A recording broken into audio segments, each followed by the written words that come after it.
Good evening. Namaskar. This is the third video in the series of GST for real estate. And in this, we will be speaking about the constitutional background of the word supply. That will be the first thing that we will be speaking. And after that, we will be also speaking about those sections by which the importance to supply comes into the GST Act, whether it is SGST, CGST, UTGST, IGST. Okay. So first and foremost about the article of Constitution, which has empowered this particular word, this word's importance, where it comes supply, supply, supply. Everybody speaks supply is the most important concept in GST. So it is this article 366 clause 12, which was by constitutional amendment, that was 101st amendment in 2016. The clause 12 was inserted, and goods and services tax means any tax on supply of goods or services. So it is these words in Constitution: supply of goods or services, or both, except taxes on supply of alcoholic liquor for human consumption. Okay, so alcoholic liquor for human consumption is out of GST. That is very clear here. And in the recent lockdown, you must have seen states being keen to start the sale of alcoholic liquor for various reasons. Okay. Now, supply of goods or services or both in clause 12 of article 366 of Constitution brings the importance to this word supply. And it starts with goods and service tax, means any tax. So GST and supply, they became synonymous because of this clause 12. Now, where all has this been used in the various sections? So section 7 of CGST Act basically speaks about supply, supply, supply only.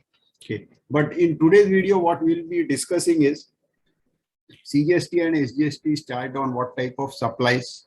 Okay. IGST is charged on what type of supplies, which is the section that speaks about so. Okay. So first and foremost, section 9 of CGST Act and section 9, subsection 1 of SGST Act. Okay, we have already spoken CGST and SGST Acts. Both are absolutely identical, point to point, comma to comma, every word. Except somewhere like state. State is defined in SGST Act. That is not there in CGST Act. So leave those immaterial things. Those are not something which make a difference to the concept. Okay. So section 9, subsection 1 of CGST Act and section 9, subsection 1 of SGST Act.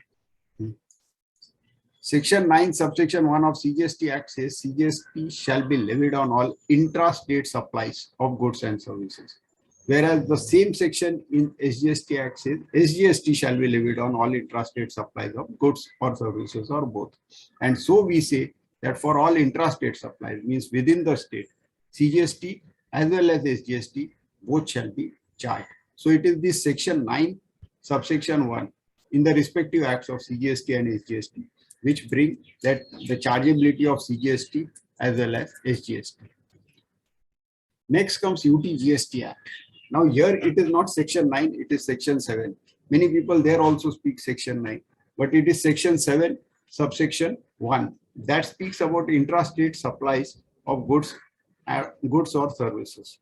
Now, UTGST, we will be discussing union territories in GST Act, which are the union territories. Okay.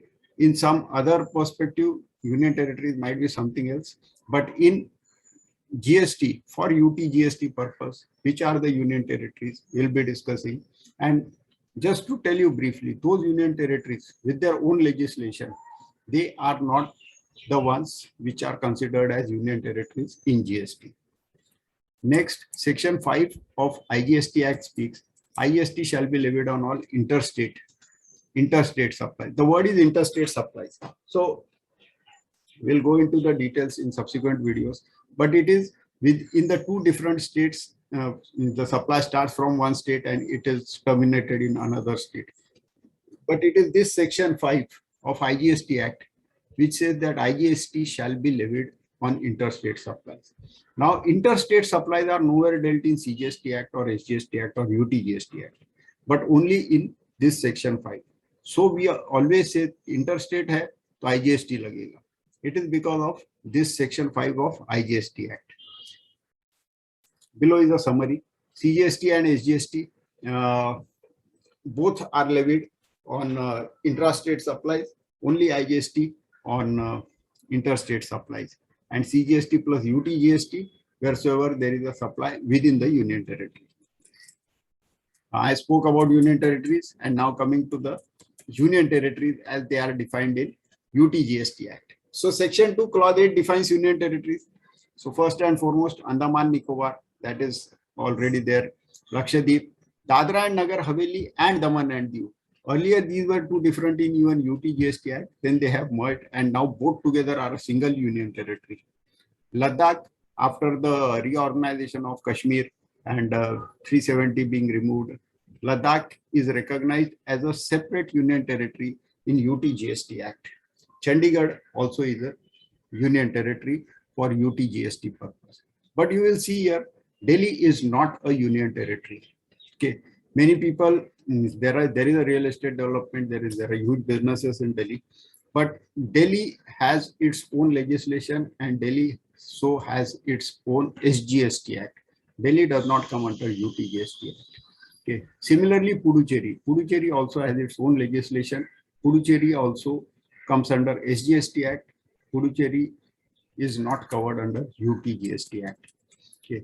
So state, just for our reference, state is also defined in the respective SGST Act. So if you see Maharashtra GST Act, if you see Andhra Pradesh GST Act, if you see Delhi GST Act, so Section 2, Clause 103 is the common definition of state. And state, here I have referred only Delhi GST Act. So you can see SGST means Union Territory of National Capital Territory of Delhi. In Delhi SGST Act, what is defined as state is Union Territory of National Capital Territory. So total there are 30 SGST Acts, and these include even the SGST Act of Delhi, Puducherry, and Jammu and Kashmir. Jammu and Kashmir also falls under SGST Act. Okay, that's all for now. So this short video was only about interstate supply, intrastate supply, importance of the word supply, the constitutional background of the word supply. In the next video, we'll be seeing the authorization of CGST officers and SGST officers, how SGST officers can govern CGST related provisions, whether they can raise demand, whether they can raise and issue an order, whether there can be an appeal which can lie before them. So those all things in the next video. Till then, thank you very much. Do keep on telling us what is required, what could be changed. Thank you very much and keep watching. Thanks. Bye.